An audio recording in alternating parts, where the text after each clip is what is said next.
Hey, it's Allison, and today I'm doing yet another tag that I've taken entirely too long to do. Farrah from Ever Afterword Books, I'll link her video down below, but she tagged me to do the Get to Know Ya book tag, and so I'm gonna do that. So I'll just get started. Alright, so the first question is, what is your favorite book?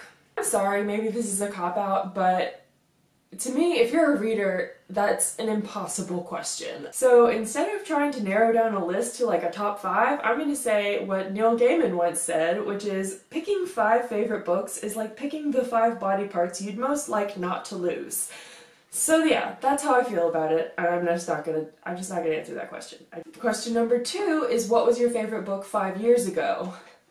Again, I probably had 1,000 favorite books that year. I had to check Goodreads to see what I even read in 2012. So as far as, I finally found a few books that I know I read that year, and so to pick a favorite amongst them, I'll go with The Night Circus by Erin Morgenstern, which I still love and count as one of my favorite books, but there's probably like 50 books at least that I would say, oh, that's one of my favorite books if I heard you talking about it.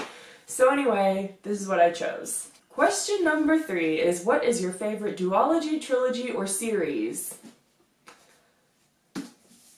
Are you surprised? It's Throne of Glass. Throne of Glass is my favorite series of all time.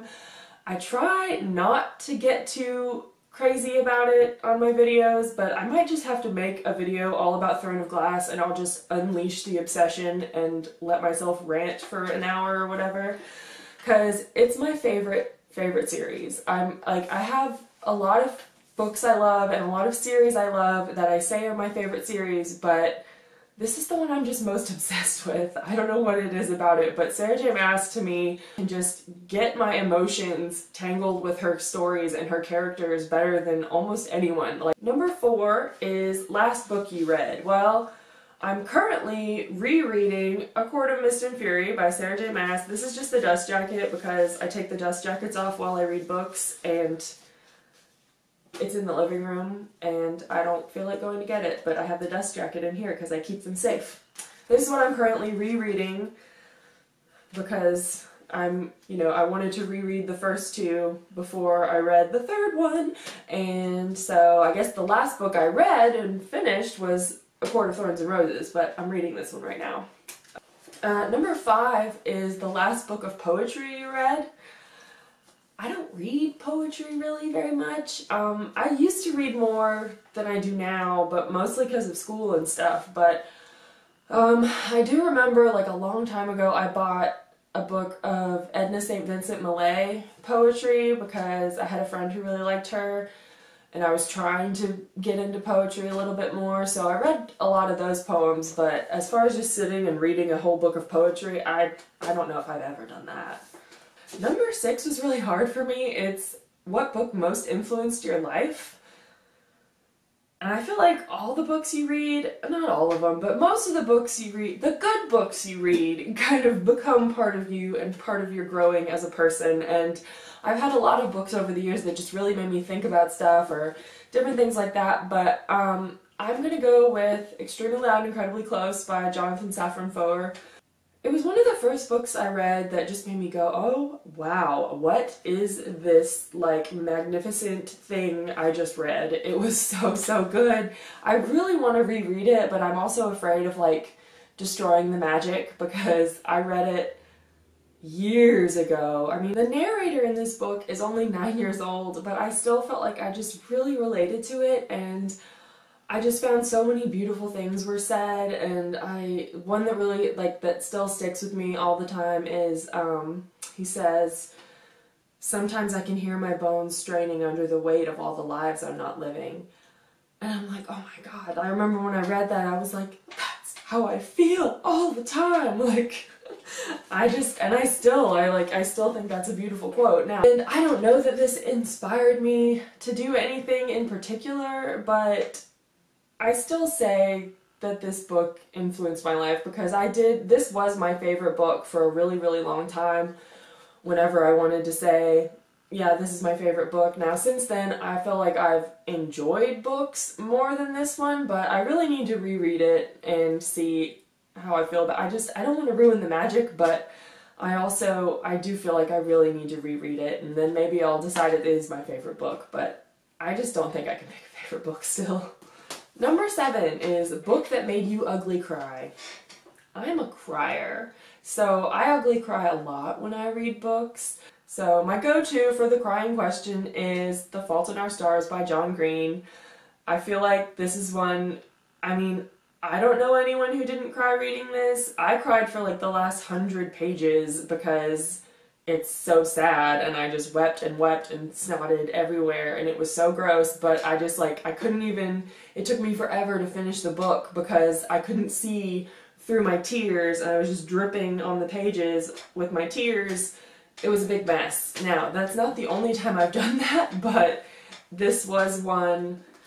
I feel like this is a book that I can safely say I cried like a mad woman, and it's not gonna ruin the book or anything for anybody. I feel like everybody knows they're gonna cry when they read this. I mean, it's the main characters have cancer. I'm sorry, we know that's not gonna end well. So I feel like I'm not spoiling anything by saying this, because there's a lot of books I really love that I cried so much for, but I don't want to tell you because then it might kind of, I don't want you to be expecting the sadness. I want it to hit you like it hit me. I want you to suffer like I suffered. I just want everyone to have the full emotional experience, okay?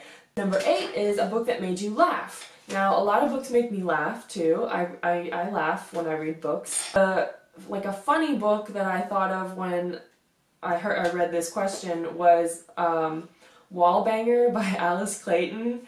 I may or may not put the cover up because, I mean, it's called Wallbanger. You know what that's about. It's like a dirty book, kind of, but it's not that dirty compared to a lot of things I've read.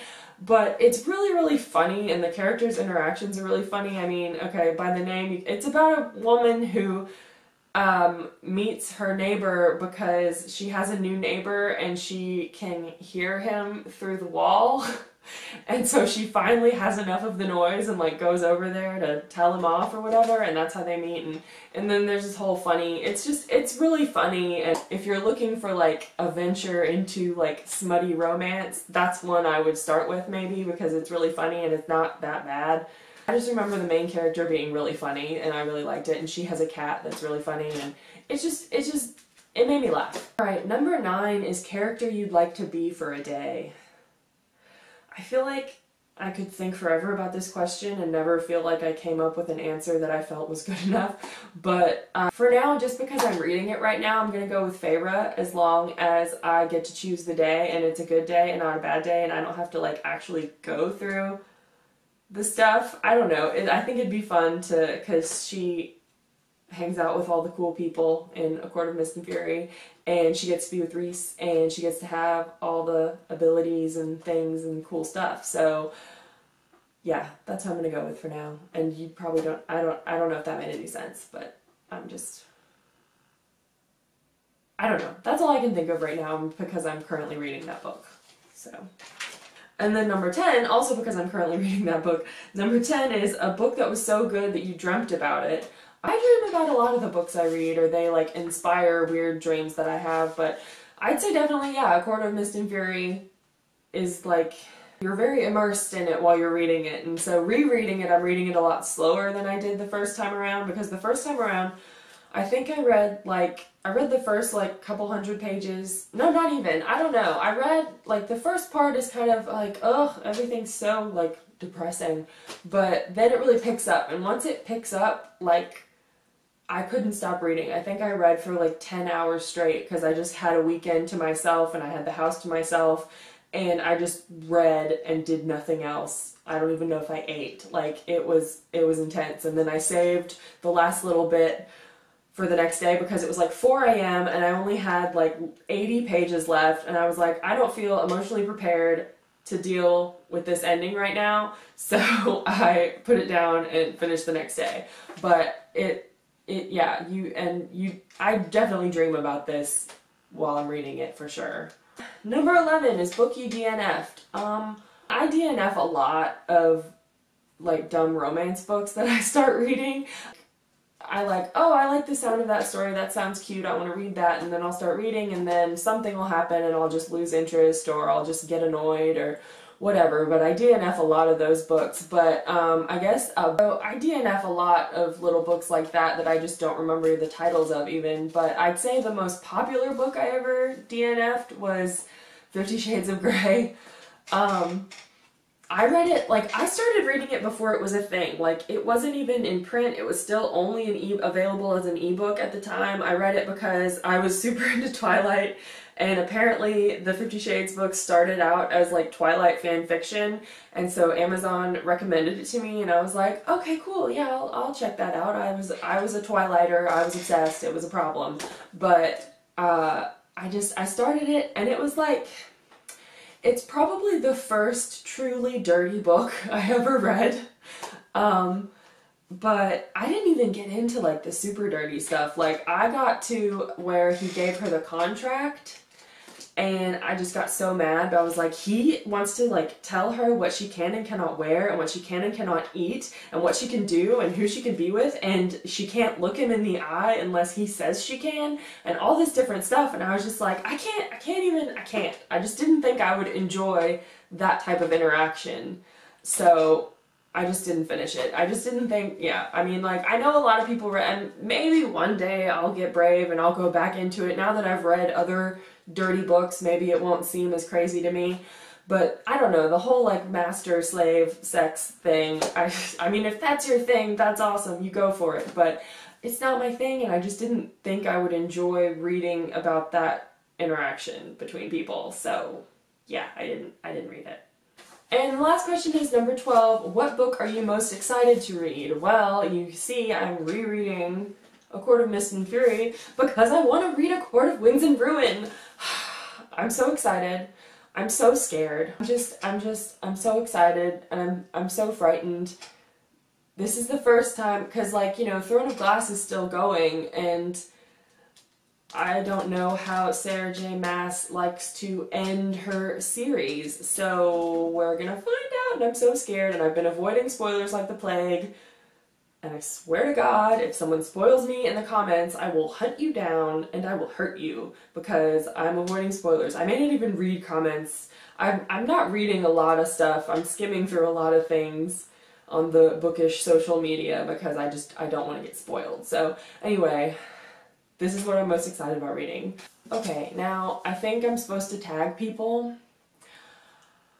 I don't know who to tag still. I feel like the people I know were the ones that tagged me, or they've already done this tag, or I know they've already done this tag, and I don't feel like going through all the people and trying to find out who hasn't done the tag yet and who's still like new enough that a get to know you tag is a thing to do.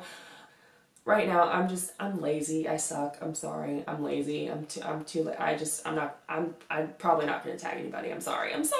Anyway, that was the get to know you book tag, so I hope you felt like you got to know me a little bit, maybe. And I hope you had fun watching the video. And thank you to Farrah for tagging me, and I'm so sorry it took me so freaking long to do it. I'm so behind on everything, and I don't know. I'm bad at getting things done. I don't have the best time management skills. So anyway, but I'm glad you hung out with me and watched my video, and I'll be back again to talk about more books, so that'll be fun, I guess. Okay, bye!